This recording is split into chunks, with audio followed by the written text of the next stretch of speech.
wherever we spawn. Spawning up here in the top right-hand corner, we have from Tactical Gaming, Malzar as the purple Protoss, and down here in the bottom left-hand corner, we have his opponent from Impulse Gaming, Ginormous, or the Green Zerg. These players are, of course, spawning on Cloud Kingdom, and this is game 3 of the match of SCL Week 4 between our two teams, of course, Impulse Gaming and Tactical Gaming. Both teams are 1-1. Malzar did just win the last game versus a different Zerg player named Sakura, and we got to see some very, very solid ZVP action. Now, Kadoink, I know you play Terran, but, what were some of the stronger points of that game, and why would you tell people to go watch it? Part of the reason I would tell people to go watch it is because it will show you just how good positioning can be and how important positioning is in StarCraft 2. A lot of times we think that StarCraft 2 is all about unit composition and build orders and these sort of things.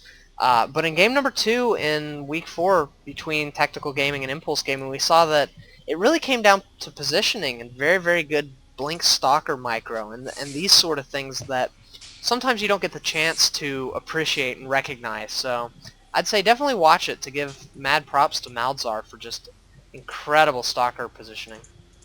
Yeah, and would you expect to see Malzar go for another Blink Stalker play? I mean, I think it's definitely a possibility. However, I don't think it's going to be as abusable on this map as it was on Antigua because, you can't have that kind of split decision Blink micro where you need to have your opponent have their roaches split on a map like this. I guess it's possible, however, it's much, much less threatening.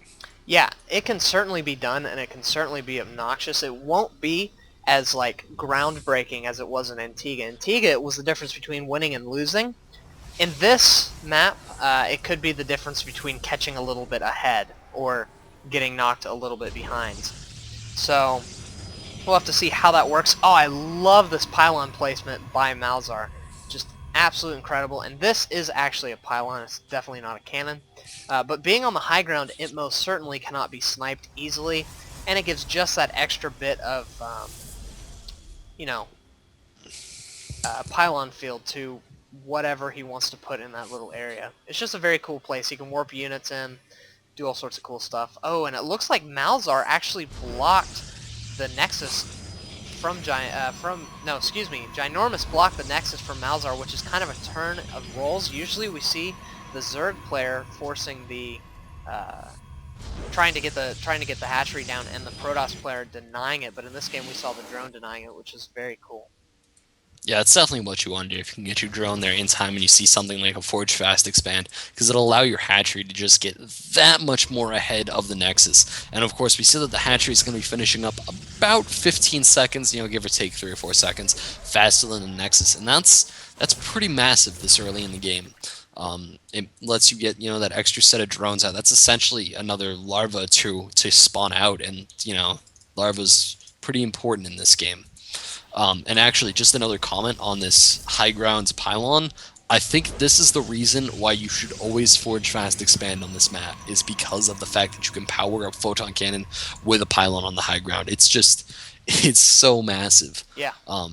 It means that you can basically put a pylon in your wall and not really risk that much, because on a lot of other maps you never want to put your pylon in your wall because it's just too easy to snipe. It's too easy for your photon cannons to become unpowered. But on this map, doesn't matter because you can have that photon can or that pylon right on top. Plus, this wall is just finished off so perfectly if you have a pylon in it. We have the Nexus and the hatchery both finishing down.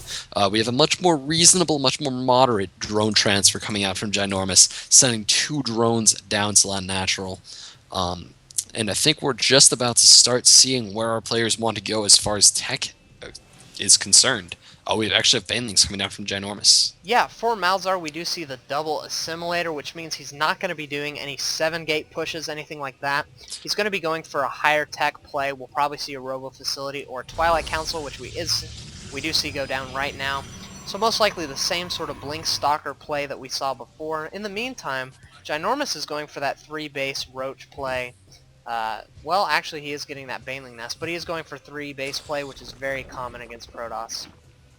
Especially common on this map, because this map is it's so easy to defend your third. because you can kind of just have an army sit right between your third and your natural, and if a Protoss player wants to push into your main, then he somehow needs to move his army fast enough that he can drop force fields behind him, or he needs to get sandwiched by your army and probably die. We have a Baneling bust coming down for our Zerg player at this point, and Baneling busts on this map can be pretty frightening. If he gets enough Banelings to the point where he can drop the pylon and then get behind and drop the photon cannon, that's not good. If he only makes enough Banelings where he can get the pylon, that's perfectly fine for the Protoss player. I mean, I guess these Zerglings could be quite threatening, and the, the, the freaking Zealot actually managing to waste a Baneling, and every Baneling counts at a point like this. Yeah, this is a huge all-in coming for Ginormous. A lot of Banelings all going down to that cannon. However, or to the pylon, there is the cannon which is still powered, and oh, nice, completing the wall with another pylon and effectively shutting down this all-in. Yeah, and this is actually the reason why I like to see players, even if they go for Forge Fast Expand, go for sentries, because otherwise stuff like this happens.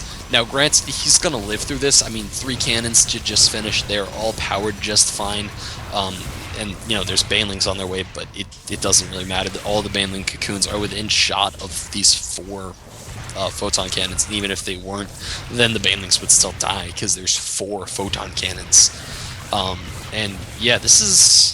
I wouldn't say this is an all-in quite yet, because he did get that 3rd base up, and even if he did use a lot of larva to not make drones, he can make drones. He can make as many drones as he wants. It's not really that big for him. And this is really just forcing pressure. I mean, just think about all the resources he had to waste on these photon cannons, all the resources he's going to need to waste to make that wall whole again. He's probably going to want to drop another forge. That it will snowball, and it'll just keep adding cost onto that attack. So really both players kind of come out even as to where they were before that attack happened. However, Ginormous is still making Zerglings. I'm going to disagree with you there. If we look at the unit loss tab, we see 2,500 resources lost for our Zerg opponent. And then in the income tab, we see that Malzar is ahead by about 200 minerals and gas as well. Even though he built those cannons, he needed to survive. And he's going to be so far ahead. He's going to have Blink out. He's going to have his robotics facility. He has 5 gateways. He once again has his forge. He can be starting to get that +1. And what does his opponent have? He has nothing in his 3rd, barely anything in his natural, and as far as tech is concerned, he has nothing. He's getting his layer up, but he only has 1 gas. So the Zerg player's extremely behind, only having Zerglings. Yeah, and I really think that the main issue with what he did was that he built a 2nd wave of Zerglings, because, I mean, this could have been 11 drones that would have gotten him right back onto par with the amount of workers that the Protoss had. All these Zerglings were kind of just useless, almost. Yeah, at the same time, I think he pretty much killed himself. It was most definitely an all-in. We see that +1 attack coming out. We see Zealot Legs is coming out. Blink has... Oh, he canceled Blink for the Zealot Legs. He's getting 2 more gateways. So we will be able to warp units in, and, oh, actually, kind of getting caught a little bit out of position there. He's going to lose 2 stalkers, kind of a blunder. And Blink didn't actually finish. No, he canceled it for Zealot Legs. Oh, yeah. Yeah. Malzar's just miles ahead, in my opinion. I don't know. I mean, the thing that the Zerg player is doing wonderfully right now is he's delaying this attack. He's delaying it as much as he possibly can with as few units as he possibly can. Every time that he gets the entire Protoss force to pull back to its base, he's getting closer and closer to getting his full Roach army out and actually being able to defend this, because we see 2 spine crawlers at the main base. The 3rd doesn't really have any defense, but I think he's willing to lose that 3rd to survive until the next stage of this game. And we have 5 roaches on the way, along with Glial reconstruction or reconstitution. Yeah, I always got that wrong. And it looks like I would expect to see as many roaches as possible come out into the next portions of this game. A big blunder for him currently is that he didn't build any extractors. He doesn't have enough gas income to build roaches, which is a problem you rarely ever see, because roaches, they don't cost a lot of gas. They really don't. Now, of course, these zealots are going to be very dangerous, and this attack is actually at a beautiful timing. These zealots are going to be 0-2 by the time this attack gets off and starts, and they're all going to have zealot legs, and this is quite a few Yeah, zealots. I was gonna say, even though Ginormous was doing an excellent job at preventing Malzar from pushing, it kind of helped Malzar out because it allowed him to wait to get those upgrades. And now look at this, he's just slicing through the Roach army. There aren't that many Roaches in all. He's going to be going for the third and Oh, doing a lot of damage. Some more Zealots coming in, and Malzar just took the game. yeah, and there were so many nervous mistakes right there by Ginormous. I'm not sure if you caught them all, but he killed one of his own roaches. He just M-moved his roaches into the arms of the zealots that were coming in. He got them in an awful position up against the rock cliff. It was not pretty, and now he's kind of just sacrificing drones to these zealots. So there have been a couple of just nervous blunders that are costing him the game Yeah. currently. And I don't think there's any way for him to come back from this No, at all, definitely not. This actually. army will definitely clean up these spine crawlers really quickly, and finish out the game for him. Excuse me, these zealots. I don't know what I said. I probably said roaches. But yeah, the game is over. It's very simple. There's a GG from Ginormous.